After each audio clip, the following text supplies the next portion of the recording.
I'm ready for my close-up, Mr. DeMille. Okay, so this is John, and I'm here today with Nick Pereira, who purchased my course. And Nick, tell everybody where you're from. Okay, my name is Nick, as John said. I come from Toronto, Canada, and I'm 36 years old. And basically, I met John through his course, and it's just been a great, over the last 8 years we've kept in contact. So it's been really, really good. Okay, good. So a lot of people are probably wondering, like, why Brazil? I mean, there are a lot of places you could go in the world, a lot of places you could teach English. So think back, what was it about Brazil that really interested you? So I knew a little bit about Brazil even before I came the first time, but I found that the people very friendly, and even in Toronto they have a lot of Brazilians living there. So I kind of knew I had some, experience with knowing some of them, and learning more about the country. I found it was worthwhile to come and check it out, and I know the weather is a big part of it.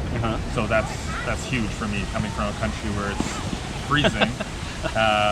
So for me, yeah, and that's the way basically I was deciding on coming to Brazil for the first time. I didn't know really what to expect. Yeah.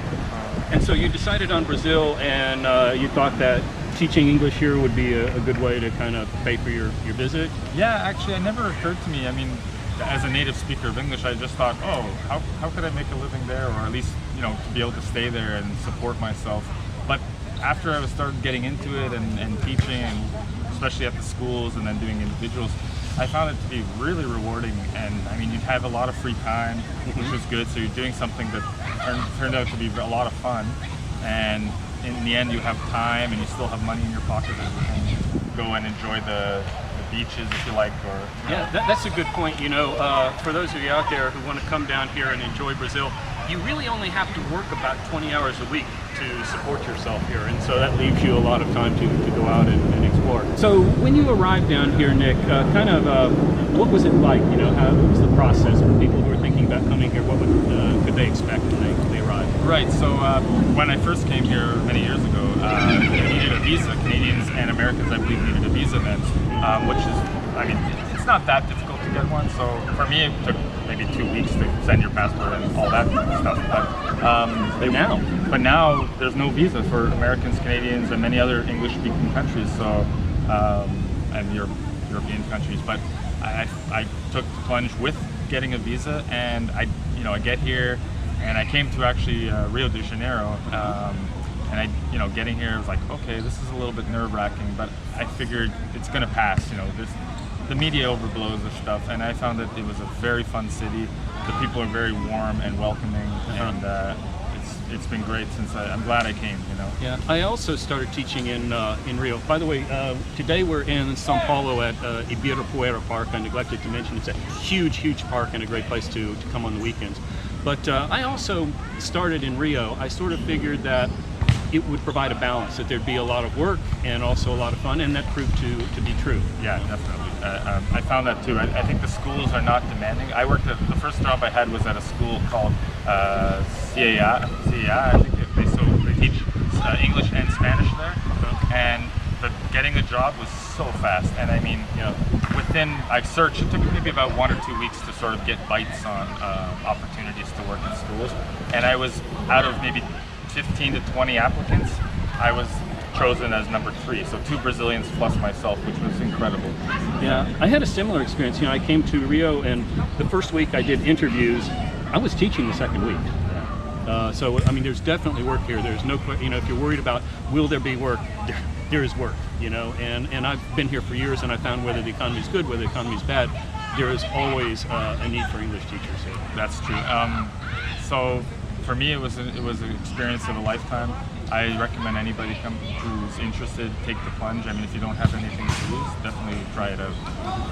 And let's talk about some of the things that we like about Brazil. Yeah, there are a lot of things lots to like here. I mean, maybe you can tell a little bit here. The nature, I think, was what really hooked me.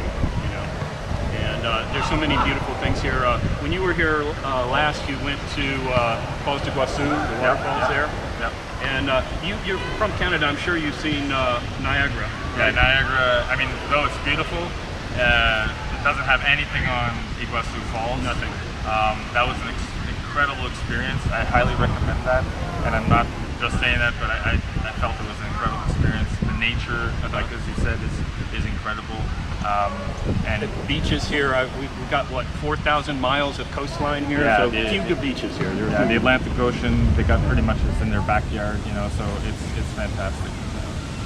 So there's the nature, the people, like you mentioned, I think already, the people here are very friendly, very welcoming. If you saw any coverage of the World Cup Games 2014, the Olympic Games 2016, you heard that over and over again. People were talking about how receptive the Brazilians are. So I think that's a really good point here. And we were having a beer a little bit earlier just to kind of unwind before doing the filming here. And one of the things that, as an American, I love about Brazil is you can walk around just about anywhere with a beer. That's true. Yeah, that's true. Actually, in Canada, you're not allowed to do that. As some viewers may have visited Canada or the U.S., you can't walk around. It's illegal. But here, you know, it's not illegal, and nobody's going to even look twice at you. And it's just so relaxed. It's relaxed. It's relaxed here. Yeah. Food. Talk about the food. Oh, the food. I mean, if you're a meat eater and you like barbecues, I think this is the place for you. It's the one thing that I found is I wasn't sure. I've never really been. I never had the experience of trying Brazilian cuisine until I first got here, which was actually back in 2012. So, but it's amazing. Depending on certain locations, it's very reasonably priced, and you end up getting a whole amount of food that you're thinking this is not for one person. Yeah, you can get a whole prato feito, which is the plate of the day, for, depending on where you go, $4 or $5. You know, Yeah. I mean a lot of food, and that'll be the rice, the beans, the meat, the salad, and everything. Very, very cheap. So there's a lot to really to like about Brazil. A lot of activities here, a lot of free and inexpensive activities. Oh, you know? definitely. I mean, in this park alone, you can actually download an application on your phone, and then use a bicycle around, and then end up leaving it at some other place. And this park is huge, so you don't want to be walking. I mean, maybe the whole day. Yeah. So you can get a bike. They have scooters, as we saw over there. If you're a sporty person, this is a great country for you. You know. Yeah. I mean, look just behind us. There's a game of soccer going on right there. So, and it's a beautiful day today. So. It's definitely for you if you're a sports lover. Yeah, I mean, there really are a lot of things to love about Brazil. I think it gets kind of a bad rap sometimes, because of violence and so forth. And I don't want to pretend there is no violence here, but it's not like it's everywhere all the time. It's really very localized. So if you're smart and you just stay away from the rough areas, you really shouldn't expect any problems. I've been living here for 12 years, folks, and I have never been robbed or assaulted here. So it's just like traveling anywhere, really. I think you just have to, keep your head about it, right? Yeah, this is my 5th time now in Brazil, and I mean, I lived here once in Rio de Janeiro, but this will be my 4th time visiting. I've never even had that sensation of, something might happen. You just sort of have to be smart, like John said. You'll meet new friends, and they'll want to take you here and there. As we talked about, the people are very warm and welcoming. You'll end up being invited to barbecues and outings, and the last 2 nights we've been out with Brazilian friends here. Yeah, I mean, and they're always interesting knowing where you're coming from, and like what brings you to Brazil? Why do you like it here? And and they're always very curious about that. Yeah. Oh, you know what? Just before we wrap up, I should ask you to talk a little about my course. Which is I basically, to make a long story short, I met John in 2012 because I purchased his book about teaching English and living in Brazil. But he came up with this wonderful course online. I mean, it's full of content that you're basically going to need everything in it if you're new to coming here and you're really, really interested in teaching English. It's highly worth it. I mean, I went through it and I still found stuff that I could use. Even though you had experience. Yeah. I mean, I had experience. I was like, I don't know at all, but I got the course, and it's very jam-packed with useful information, very high-quality videos that he explains in the course, and also some bonus content at the end, which he shows some things, but maybe he can talk more about that. Sure.